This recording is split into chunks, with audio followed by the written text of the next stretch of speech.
all in your head.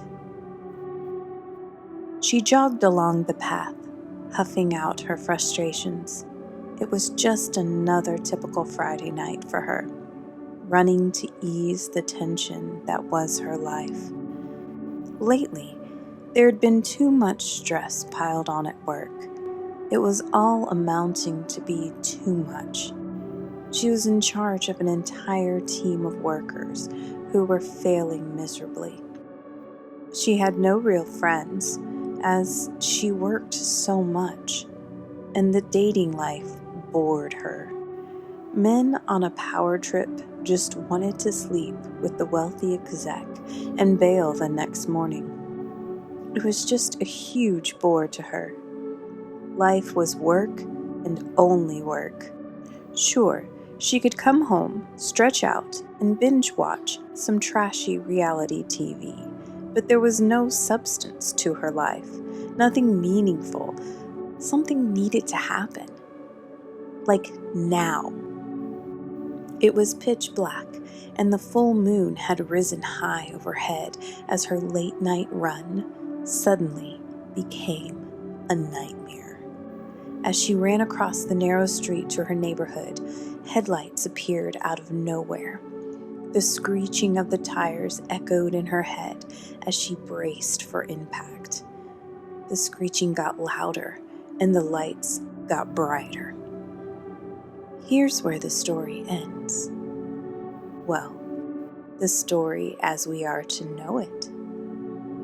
The screeching tires hit an extremely high pitch, and it vibrated through her head. Suddenly, she was on stage belting out a high note with a spotlight shining upon her. Wait, this wasn't right. She was not a singer. What was she? She ceased her high note and the spotlight went out. This was the darkness. The maddening darkness. This is death. Came a hissing whisper in the darkness. "I'm not ready!" she screamed out in the darkness. Sure you are. Your life consists of work, and that's it. There's no family, no friends, nothing important. The whisper continued. "Work is important," she pleaded. No, it isn't. The voice faded. The lights came back on, and they were at her office. Her team was gathered around a large desk, looking over a blueprint. Can you believe it? A disembodied whisper came from the crowd. She's making us work over tonight. I hate her. She's not even nice about it. She doesn't like us much either. Let's just slack on this one. Yeah, it's not like she can fire us all. Yeah.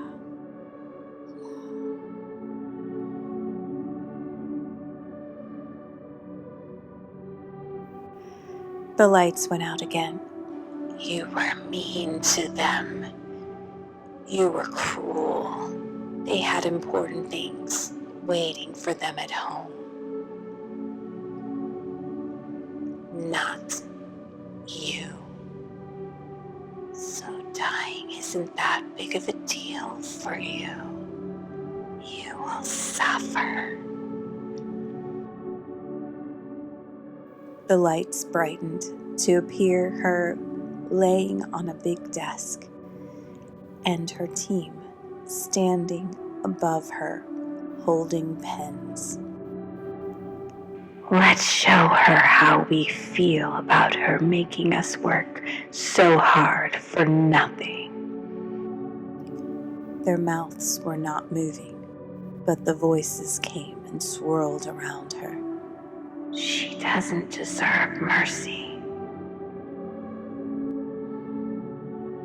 One by one, each took a turn stabbing her with the pens.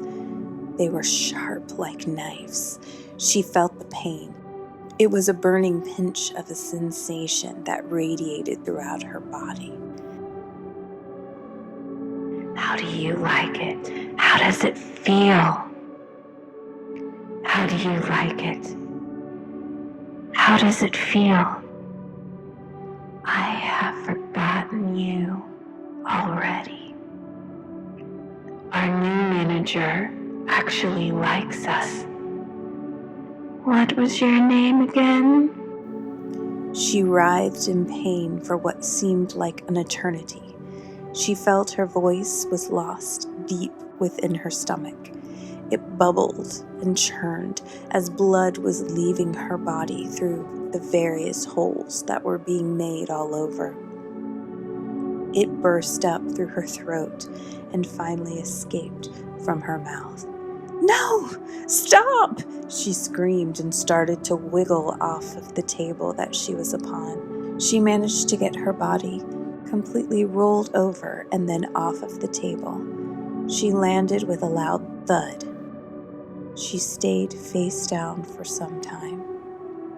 The pain was still great.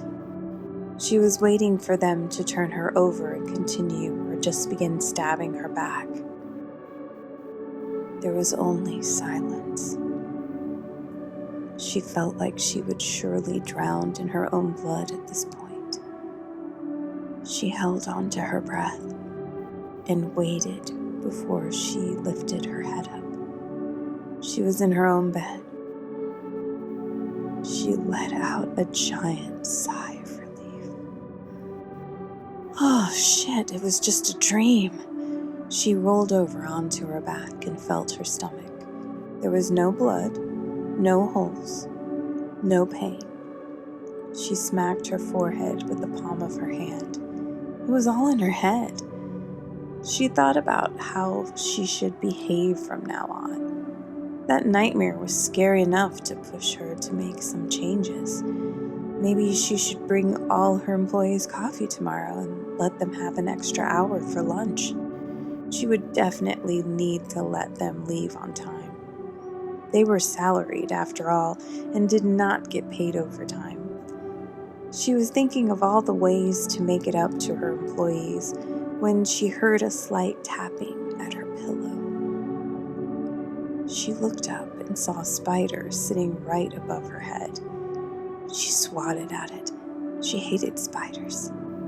Suddenly, from behind her pillow came a swarm of hairy spiders straight toward her.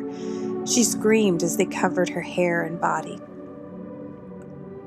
They were each the size of an adult hand. Hairy, sticky legs clung to her. One by one, they bit her with sharp fangs. Then came the pain again, the same pain as the pens. It was too much. There were too many. "What's happening?" she screamed, and a spider jumped inside her mouth. She choked as it tickled her throat. They're trying to save you. You were hit pretty bad. Your fears are overwhelming you. It's all in your head. They don't even know your name. Everyone forgets. The doctors can't save you. You are too far gone. I hope you enjoy hell. The voices went away, and the bright light was back. It engulfed her. Wait, I was going to change. She no longer had a voice. She was thrust forward through the light to be forgotten and to live the fears in her head over and over again.